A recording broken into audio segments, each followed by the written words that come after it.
जैसा कि हमने पिछली वीडियो में पढ़ा था, सेंटेंस क्या होते हैं, कितने प्रकार के होते हैं और इनका रोल हमारे जीवन में क्या होता है।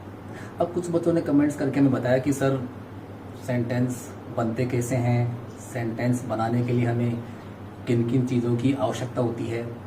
तो बॉयज़, आज हम इसी के ऊपर चर्चा कर रहे हैं। तो देखिए आप, what are essential things to make sentences, कि एक वाक्य बनाने के लिए सबसे परम आवश्यक चीजें क्या है। तो there are two basic things must to make sentences. Sentence बनाने के लिए दो चीजें परम आवश्यक हैं।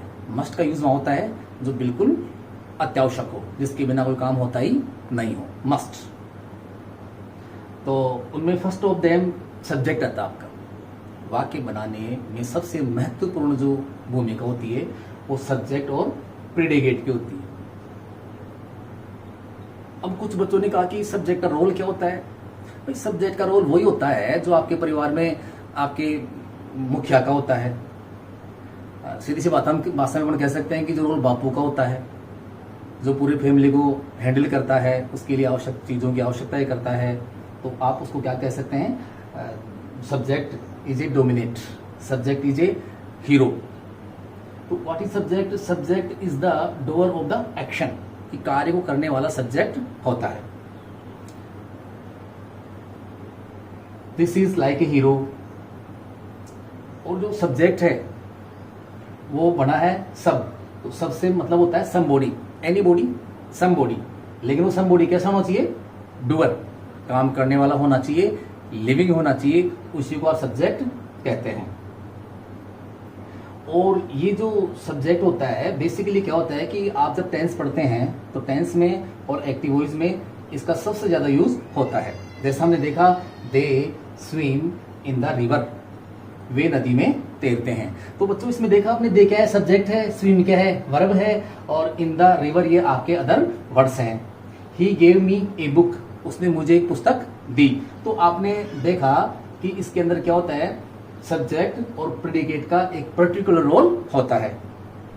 अब हम आगे चलते हैं। अब तो सेंटेंस बनाने के लिए हमें मुख्य जो आवश्यकता होती है वो सब्जेक्ट और प्रेडिकेट की होती है। सब्जेक्ट का मतलब होता है, वाक्य बनाने के लिए हमें दो चीज़ों की विशेष आवश्यकता होती है, एक सब्जेक्ट होता है और एक प्रेडिकेट होता है। तो सब्जेक्ट क्या होता है कि ये अपना डोमिनेट रोल अदा करता है, एक हीरो की तरह होता है, जैसे फिल्म में होता है वैसे। सब्जेक्ट नहीं है तो कुछ भी नहीं है। और जो विधेय होता है प्रेडिकेट, उसमें क्या होती है? वर्ब होती है, वर्ब होती है, एडजेक्टिव होता है और एडवर्ब से होता है। लेकिन इसका जो मुख्य दो चीजें होती है, सब्जेक्ट और वर्ब, इनका होना परमावश्यक है, इनके बिना वाक्य बनता ही नहीं है।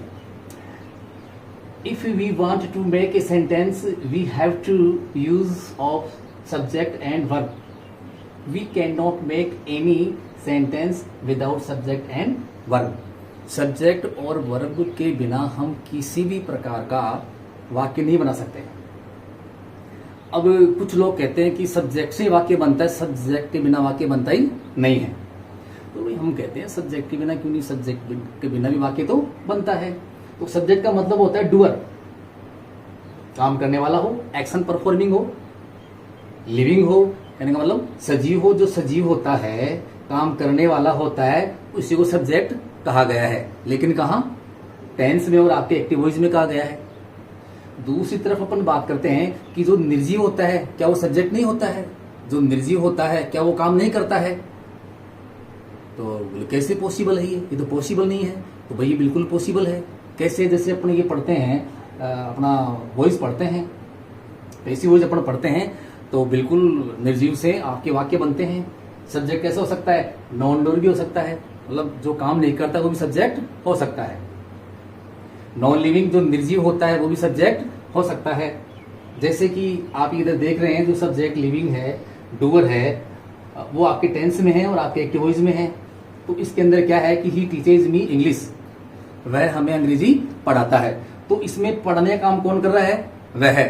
तो इसके द्वारा क्या होता है? काम होता है। और वो काम क्या करता है? व्हाट? टीचेज, पढ़ाता है। whom, मुझे, व्हाट इंग्लिश। तो इसमें हमने देखा कि सब्जेक्ट है और वर्ब है,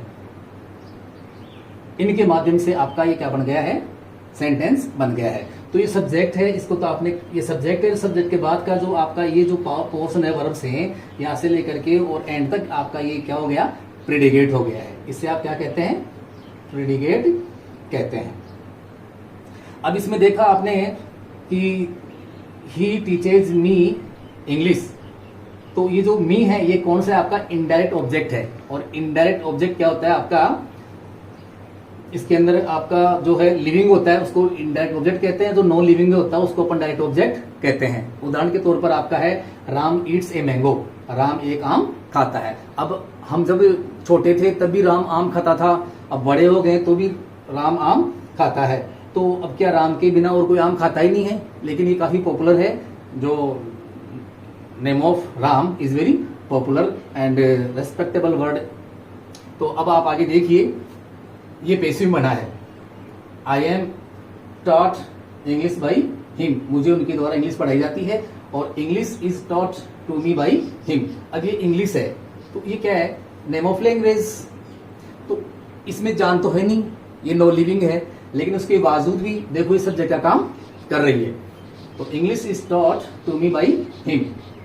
फिर आप देखिए भोजन खाया जाता है, फूड इज ईटन, तो ये जो फूड है ये आपका नो लिविंग है, नॉन डूअर है, लेकिन इसके बावजूद भी ये किसका काम कर रहा है, सब्जेक्ट का काम कर रहा है। दूसरा आप देखिए, ए मैंगो इज ईटन, आम खाया जाता है, ये जो मैंगो है ये क्या है आपका नॉन लिविंग है, नॉन डूअर है, उसके बावजूद भी ये सब्जेक्ट का काम कर रहा है। तीसरा देखिए, लेटर इज रिटन, पत्र लिखा जाता है, जो लेटर है वो नॉन लिविंग है, नॉन डूअर है, उसके बावजूद भी ये सब्जेक्ट का काम कर रहा है। तो बच्चों इस प्रकार से हम ये देखते हैं कि सब्जेक्ट होने के लिए, आई मीन सेंटेंस होने के लिए सब्जेक्ट और वर्ब का होना परम आवश्यक है, इट इज मस्ट। तो इसलिए हमें इनके बारे में विशेष थोड़ी जानकारी होनी चाहिए, और जानकारी कब होती है, जब हम प्रैक्टिस करते हैं। तो लोग कहते हैं और हम देखते भी हमारे प्रैक्टिकल वे के अंदर कि labour is life, labour is life, परिश्रम ही जीवन है, एंड लेजीनेस इज डेथ, जो आलस्य होता है वो मृत्यु के समान होता है। So guys we should ready to do hard work.